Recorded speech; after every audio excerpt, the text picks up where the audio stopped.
माधव एक गरीब किसान था। वो अपनी पत्नी और अपने छोटे से बच्चे के साथ एक पुरानी झोपड़ी में रहता था। उस दिन वो खेत में बैठा था। कभी हल चलाता, कभी थक कर जमीन पर बैठ जाता। उसके चेहरे से साफ झलक रहा था कि वह बहुत निराश है। उसी समय गांव का एक आदमी वहां से गुजरा। अरे भैया माधव, क्या हो गया? इतनी उदास क्यों बैठे हो? क्या बताऊं भैया, इतनी मेहनत करता हूं फिर भी फसल अच्छी नहीं होती। लगता है मेरी किस्मत ही मुझसे रूठ गई है। अब क्या करोगे? इस वक्त तो यही सब चल रहा है। अगर हमारे गांव में जमींदार जी ना होते तो हम भूखे ही मर जाते। सो तो है भैया, ब्याज भी कम लेते हैं और मदद भी अच्छी खासी कर देते हैं। हाँ भैया, पेट की आग कभी कभी इंसान को तोड़ देती है। हिम्मत मत हारो माधव, भगवान देर करता है अंधेर नहीं। शायद कोई रास्ता निकल आए। जमींदार जी से बात कर लेना। हाँ भैया, अब उसी आस में घर लौट रहा हूँ। चलो तुम भी अपना काम करो, अब मैं भी चलता हूँ। देखता हूँ अपने परिवार का पेट भरने के लिए कुछ इंतजाम कर पाता हूँ कि नहीं।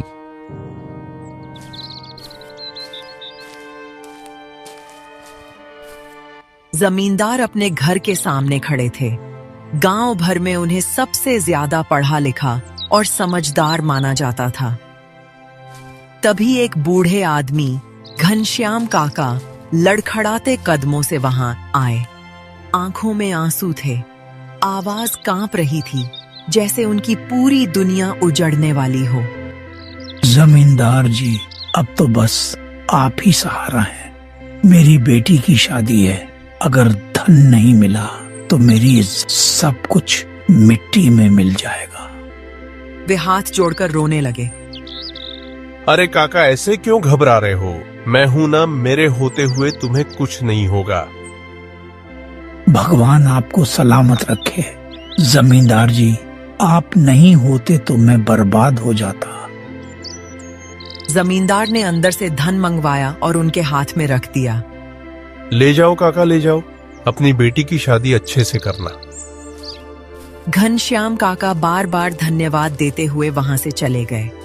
उसी समय वहां माधव आता दिखाई दिया। जमींदार की नजर उस पर पड़ी तो उनके चेहरे पर हल्की मुस्कान आ गई। अरे आओ माधव, आओ। कैसे हो? अरे भाई, तुम्हारे तो दर्शन नहीं होते आजकल। माधव जमींदार के सामने आकर खड़ा हो गया। उसके चेहरे पर थकान थी और आंखों में छुपा हुआ दुख। ऐसी बात क्यों करते हो भोला? मेरे रहते हुए भला तुम लोगों को कोई तंगी हो सकती है क्या? मालिक आप हैं तभी तो हम लोग हैं। आप ना होते तो हम तो कब के ही भूखे मर गए होते। वो थोड़ा रुकता है, फिर हिम्मत जुटाकर बोलता है। इसलिए आज फिर आपके पास आया हूं। घर चलाने के लिए थोड़ा धन चाहिए, लेकिन पिछला बकाया मैं चुका नहीं पाया। मेरी आधी जमीन रख लीजिए मालिक, ये आपके पास रहेंगे। अरे नहीं माधव, तुम्हारी जमीन नहीं चाहिए। तुम अपनी जमीन अपने पास रखो, जब हो जाए तब दे देना। लेकिन माधव हाथ जोड़ देता है। मालिक, अब मेरे पास इसके सिवा कोई और रास्ता नहीं बचा। जमींदार कुछ पल चुप रहते हैं। वे जानते थे कि माधव के पास धन कभी इकट्ठा हो ही नहीं पाएगा और वह कर्ज भी शायद कभी चुका ना सके। आखिरकार भारी मन से जमींदार उसकी आधी जमीन अपने नाम लिखवा लेते हैं। माधव अपने खेत में दोनों बैलों से जुताई कर रहा था। हल जमीन में चलते चलते अचानक किसी सख्त चीज से टकराया। अरे ये क्या है? वो झुककर देखने लगा और मिट्टी हटाई। जमीन के नीचे से एक पुरानी सी किताब निकली। ये कैसी किताब है भला जो मेरे हल के नीचे आ गई? किताब को ध्यान से देखते ही वो चौंक गया। अरे इसके ऊपर तो काली पहाड़ी के ऊपर वाली गुफा का नक्शा बना है। ये क्या हो सकता है? वो कुछ पल सोचता रहा, फिर सिर हिला दिया। खैर छोड़ो, ये सब पढ़े लिखों का काम है। मैं इसे जमींदार जी के यहाँ लेकर जाता हूँ, उनसे ही पूछ लूंगा।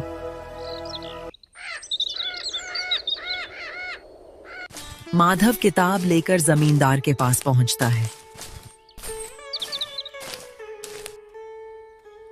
मालिक जरा देखिए, खेत में जुताई करते समय मुझे यह मिला। जमींदार किताब देखते ही चौंक जाते हैं, लेकिन चेहरे पर कुछ जाहिर नहीं होने देते।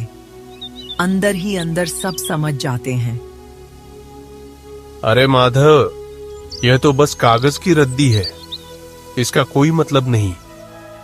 ओ, मुझे लगा कि खेत में दबा था तो शायद कुछ काम का हो। अरे नहीं, तुम बेकार की चिंता करते हो। ठीक है मालिक, अब मैं चलता हूँ। माधव किताब वहीं छोड़कर चला जाता है। उसके जाते ही जमींदार का चेहरा बदल जाता है। आंखों में चमक आ जाती है और होठों पर चालाक मुस्कान फैल जाती है। मूर्ख कहीं का खजाने का नक्शा समझकर भी कुछ ना समझ पाया। काली पहाड़ी की गुफा सालों से जिसकी सिर्फ कहानियां सुनी थी, अब सारा खजाना मेरा होगा और माधव वो अपनी गरीबी में ही सड़ता रहेगा। वो अंदर जाकर अपनी पत्नी को आवाज देता है।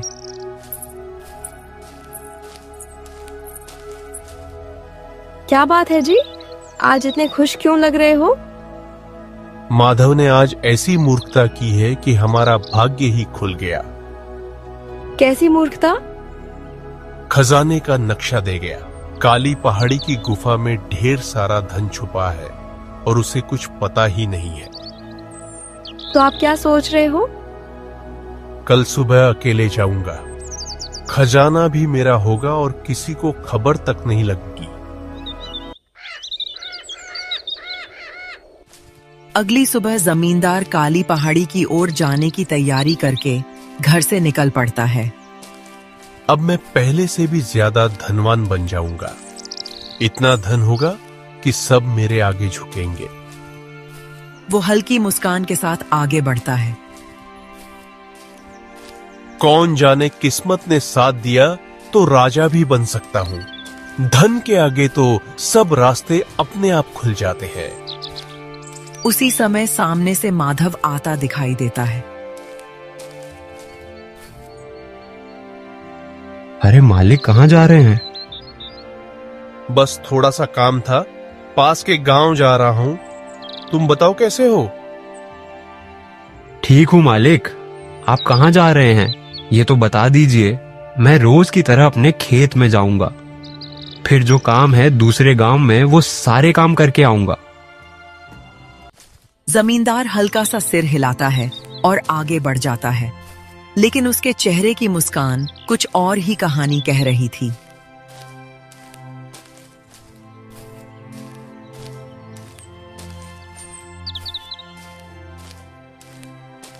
कुछ देर बाद वो काली पहाड़ी के पायतय पास पहुंच गया। हाँ, लगता है यही जगह है। वो गुफा के मुंह पर रुका। अब अंदर जाना पड़ेगा। थोड़ा डरावना लग रहा है, लेकिन खजाने के लिए डर कैसा? वो गुफा के भीतर चला गया। अंदर पहुंचते ही उसकी आंखें चमक उठीं। गुफा के भीतर अजीब सी चमक थी। दीवारें डरावनी लग रही थीं। अब तो अंदर जाना ही होगा। आज मेरी किस्मत चमक जाएगी।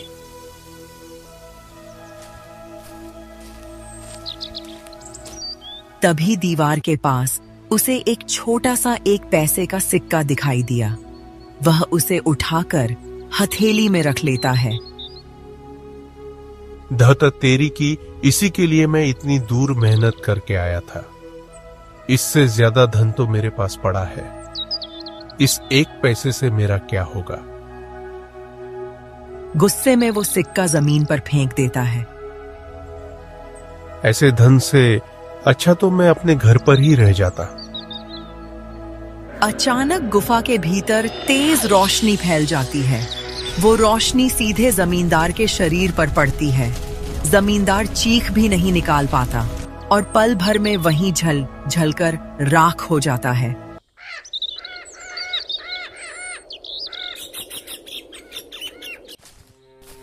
माधव खेत से काम खत्म करके धीरे धीरे अपने घर की ओर चल पड़ा।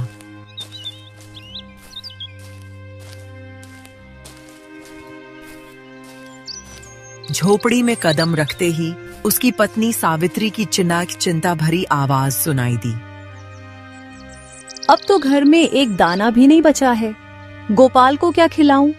हम तो मान लो भूखे रह लेंगे, लेकिन वो तो बच्चा है। तुम चिंता मत करो सावित्री, मैं कल ही जमींदार जी के पास जाऊंगा, कुछ धन मांग कर ले आऊंगा। कब तक मांगते रहोगे? मांगते मांगते तो आधा खेत भी जमींदार को दे दिया। कर्ज भर नहीं पाते हो तो आखिर देना ही पड़ता है।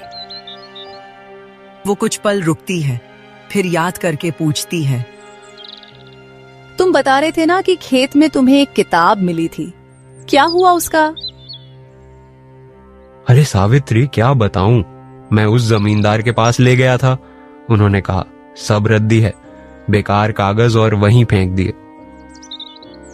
सावित्री की आंखें भर आती हैं। जो भी हो माधव, कल किसी तरह खाने का इंतजाम करना होगा। हाँ, कल जैसे भी हो मैं कहीं से भी खाने का बंदोबस्त करूंगा।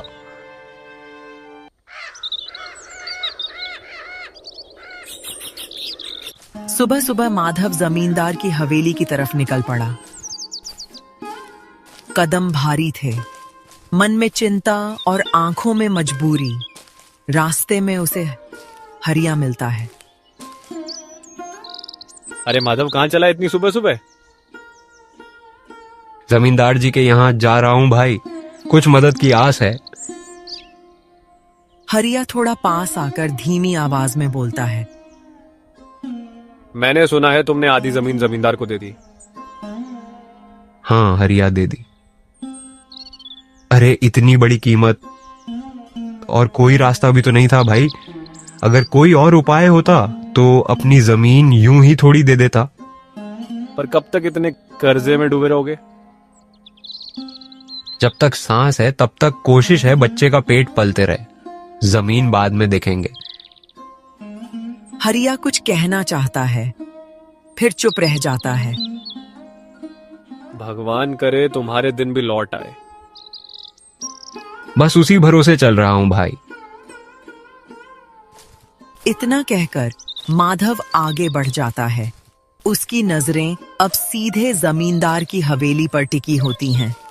माधव जमींदार की हवेली के सामने आकर रुकता है। वो थोड़ा हिचकता है, फिर ऊंची आवाज में पुकारता है, मालिक मालिक, कहाँ हैं आप? हवेली के भीतर सन्नाटा रहता है, कोई जवाब नहीं आता। मालिक, मैं माधव हूं। कुछ पल बाद अंदर से आहट होती है और जमींदार की पत्नी सुशीला बाहर आती है। अरे माधव, तुम?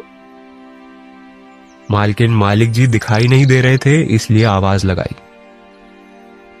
सुशीला गहरी सांस लेती है। तुमने जब से वो किताब दिया है तभी से वो घर पर नहीं है। क्या किताब? हाँ, किताब तो उन्होंने रख ली थी, फिर उसी में बने नक्शे को देखकर कहीं निकल गए।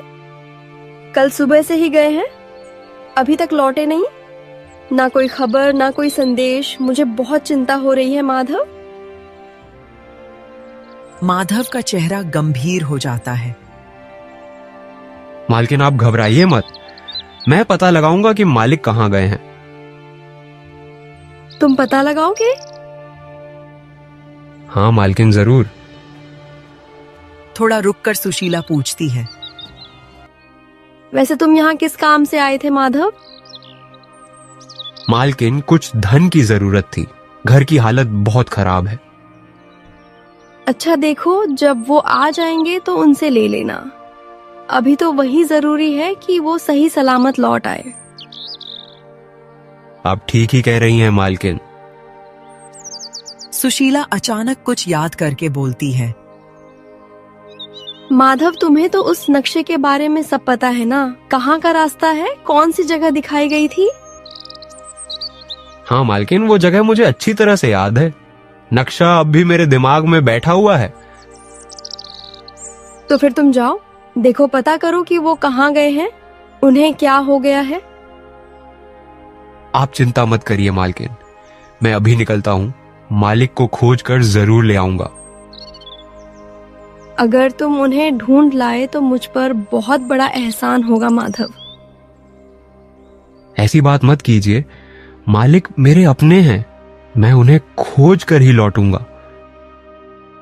इतना कहकर माधव हवेली से निकल जाता है। उसके कदम तेज हो जाते हैं और आंखों में अब सिर्फ एक ही लक्ष्य होता है, जमींदार को ढूंढना। माधव जमींदार की हवेली से निकल पड़ा।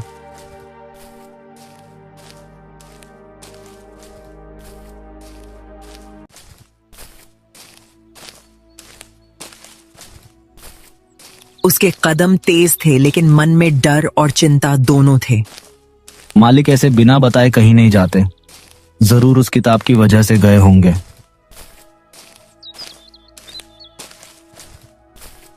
वो चलते चलते इधर उधर रास्तों को देखता जाता है। हाँ, यही रास्ता है। यही तो नक्शे में बना था, काली पहाड़ी की तरफ। अजीब जगह है। मालिक यहाँ तक कैसे आए होंगे अकेले? मालिक कहीं दिखाई क्यों नहीं दे रहे हैं? तभी उसकी नजर जमीन पर पड़े एक पैसे के सिक्के पर गई। वो सिक्के को हथेली पर रखकर उसे ध्यान से देखने लगा।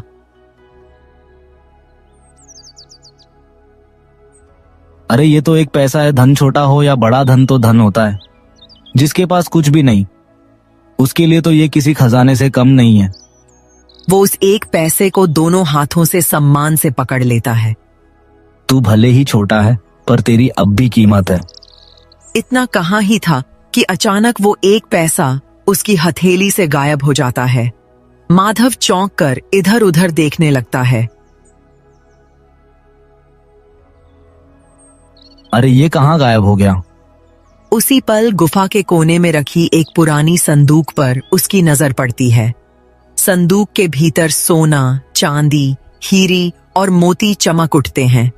माधव की आंखें फैल जाती हैं। वो कुछ पल तो बोल ही नहीं पाता। माधव, तुमने एक पैसे का सम्मान किया है, इसलिए यह सारा धन तुम्हारा है। माधव घबराकर इधर उधर देखता है। धन का मूल्य उसके आकार से नहीं, उसके सम्मान से होता है। जमींदार ने उसी एक पैसे का अपमान किया, उसकी कीमत नहीं समझी, इसीलिए वो जलकर भस्म हो गया। कौन है आप? ये सब चमत्कार कैसे?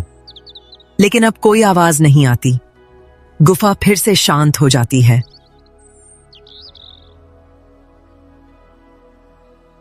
अगर ये धन मुझे मिला है तो मैं इसे कभी गलत काम में नहीं लगाऊंगा।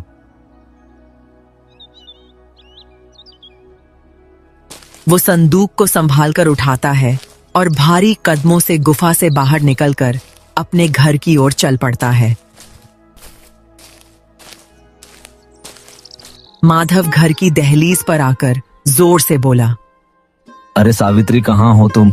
जरा बाहर आओ, देखो मैं क्या लाया हूं। सावित्री घबराई सी अंदर से बाहर आई। उसकी नजर जैसे ही संदूक पर पड़ी, वो ठिठक गई। ये क्या है जी? इतना सारा धन? वो पास आकर देखती है सोना, चांदी, हीरे, मोती। इतना धन हमारे पास तो इतना खेत भी नहीं। कौन बेवकूफ होगा जो इतना कम जमीन के बदले इतना धन दे देगा? माधव हल्की मुस्कान के साथ बोला, अरे सावित्री, तुम तो बिल्कुल भूली हो। मैं जमींदार को ढूंढने गया था, लेकिन उसकी लालच ने उसकी जान ले ली। ये क्या कह रहे हो जी? माधव गहरी सांस लेकर सारी बात एक एक करके बता देता है। मैंने उस एक पैसे को धन समझकर उसका मान रखा और उसी के बाद ये सारा खजाना मुझे मिला। तो तो भगवान ने आखिर हमारी सुन ही ली।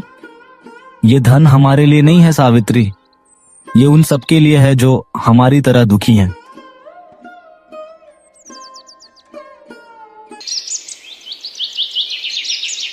इसके बाद माधव का जीवन बदलने लगा। वो गरीबों की मदद करने लगा, भूखों को खाना देने लगा और जरूरतमंदों का सहारा बना। कुछ ही दिनों में उसने अपने परिवार के लिए एक अच्छा सा घर भी बना लिया। रामलाल धीरे धीरे माधव के घर के सामने आकर रुके। उम्र झुक चुकी थी, आंखों में डर और लाचारी साफ दिख रही थी। माधव बेटा, अब तो तुमसे एक ही आस बची है। बेटे की शादी तय हो गई है, लेकिन लड़के वालों ने दहेज मांग लिया है। अगर धन नहीं दिया तो शादी टूट जाएगी बेटा। अगर ऐसा नहीं हुआ तो मेरी जिंदगी जीने लायक नहीं रहेगी बेटा। लोगों में बेइज्जती होगी। मैं जीते जी मर जाऊंगा बेटा, मर जाऊंगा। वे सिर झुकाकर रोने लगे। माधव बिना एक पल रुके खड़ा हुआ। काका आप चिंता मत कीजिए, मैं हूं ना। रामलाल काका ने हैरानी से उसकी ओर देखा। आपने शादी तय कर दी तो मदद करना मेरा फर्ज है। आखिर आपकी बेटी मेरी बहन ही तो है। माधव अंदर गया और थोड़ी ही देर में लौट आया। उसने रामलाल काका के हाथ में मुद्राओं की पोटली रख दी।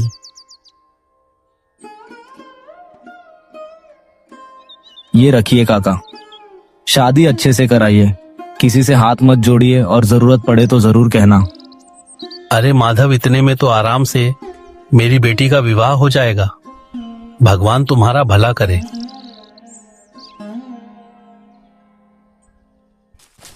वे खुशी खुशी माधव को बार बार दुआएं देते हुए वहां से चले गए।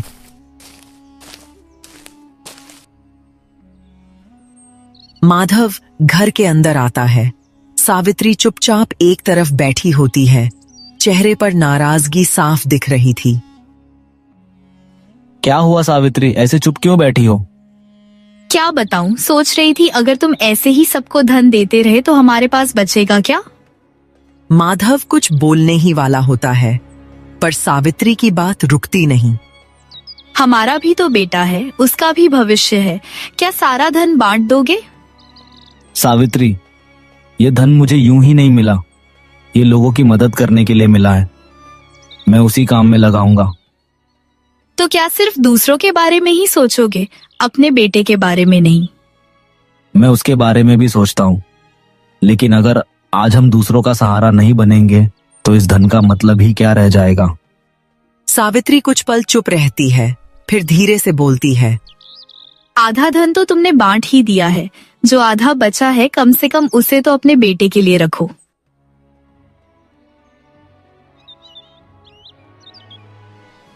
माधव हल को उठाता है। उसकी आंखों में संकोच नहीं बल्कि एक अजीब सी शांति होती है।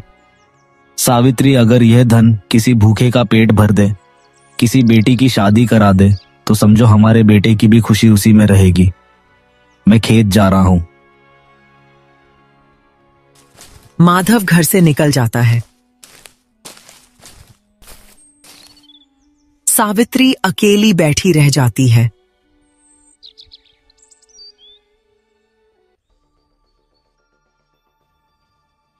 अरे बेटा, कोई है?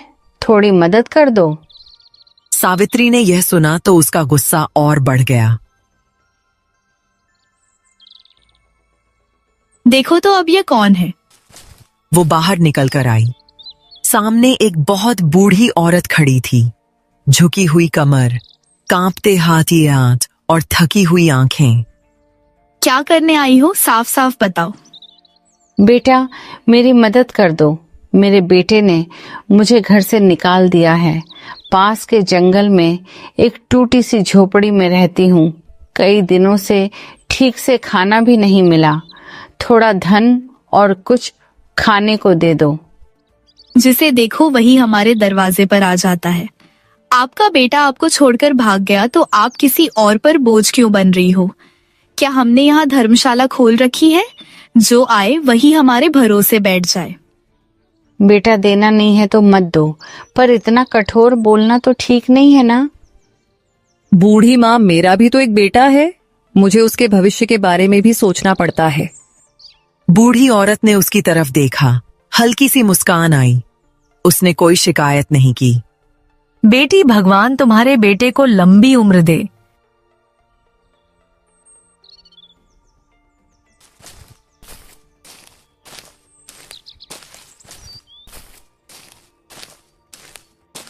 कुछ देर बाद माधव घर लौटता है।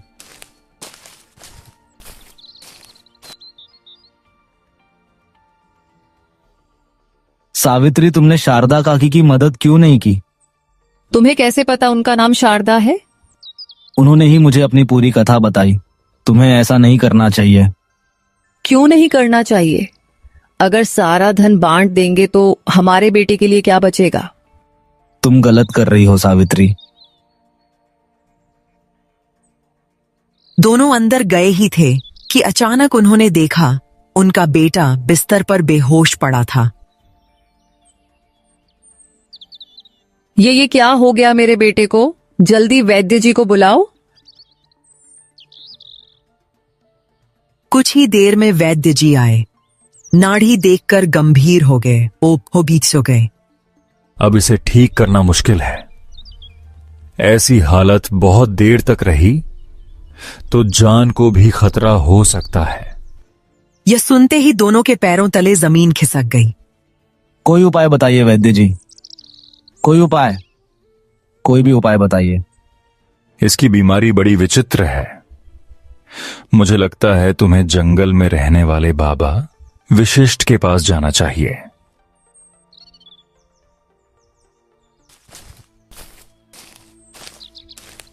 उसी समय माधव जंगल की ओर निकल पड़ा। कुछ समय बाद कुटिया के सामने पहुंचकर माधव हाथ जोड़ता है। प्रणाम बाबा। बाबा विशिष्ट ने धीरे धीरे अपनी आंखें खोली। तुम्हारे बालक की बीमारी साधारण नहीं है। बाबा, मेरे बेटे को क्या हो गया है, उसे बचा लीजिए। जिस उत्तर की तुम तलाश कर रहे हो वो मेरे पास नहीं है। तो फिर बाबा किसके पास है? उसका जवाब वही बूढ़ी औरत दे सकती है जिसे तुम्हारी पत्नी ने भिक्षा देने के लिए अपने दरवाजे से लौटाया था। शारदा काकी। हाँ, वही शारदा जिसका अपमान हुआ था, उसी से समाधान मिलेगा।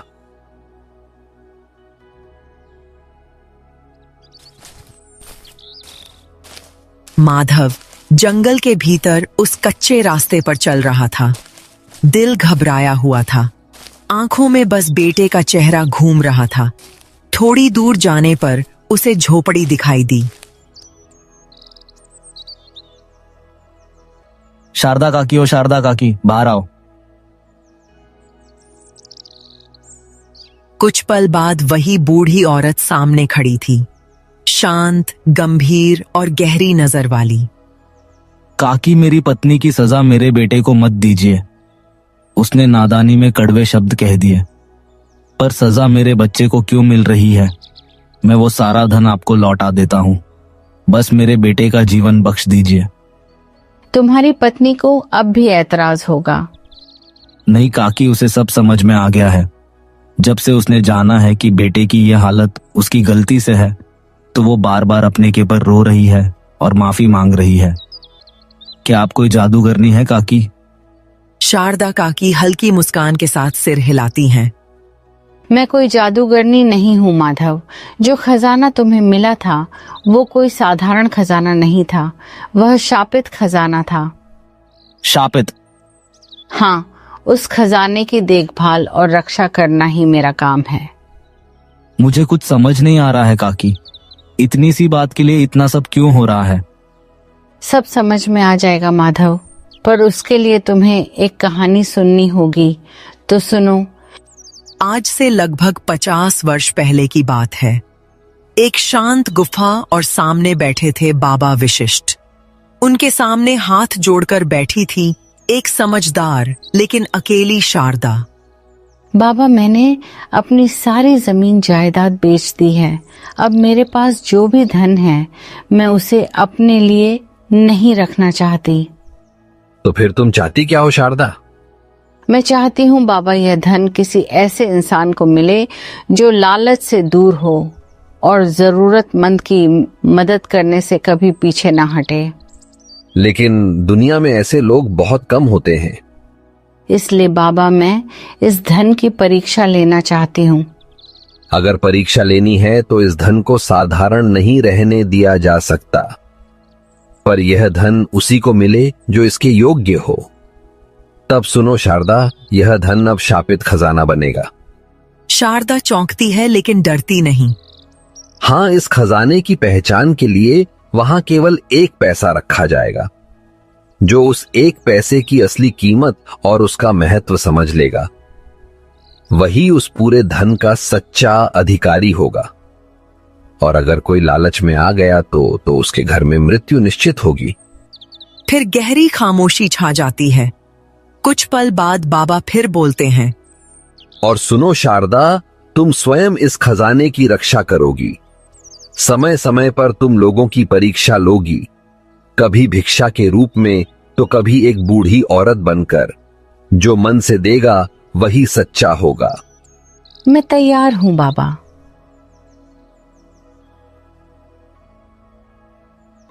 शारदा काकी माधव की ओर देखती है। और मैं उसी की परीक्षा लेने आई थी माधव, तुम्हारे घर बिच्छू बनकर। माधव का सिर झुक जाता है। लेकिन तुम्हारी पत्नी ने मुझे भगा दिया। उसी अपमान का परिणाम तुम्हें मिला। परीक्षा धन की नहीं, माधव मन की थी। लेकिन मेरा बेटा कैसे ठीक होगा काकी? जहां से तुम धन लाए थे वहां एक नीला पत्थर पड़ा है। तुम्हारी पत्नी को अपना हाथ उस पत्थर पर रखना होगा। अगर सूरज की धूप उस पत्थर से होकर तुम्हारे बेटे पर पड़ेगी तब वह सांप से मुक्त हो जाएगा। काकी, मैं अभी जाता हूँ, मेरे बेटे को बचा लीजिए। शारदा काकी ने आशीर्वाद की मुद्रा में हाथ उठाया। जाओ माधव, ईश्वर तुम्हें सही मार्ग दिखाए।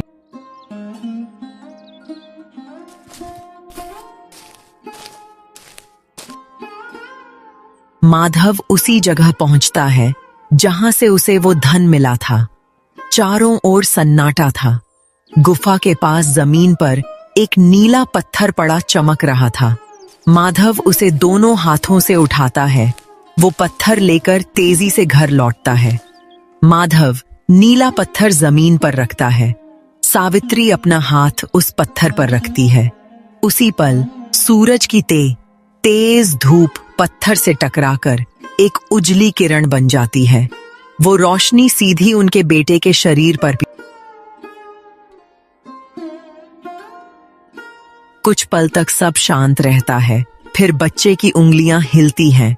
सावित्री फूट फूट कर रो पड़ती है। आज समझ में आया, धन से बड़ा इंसान का धर्म होता है।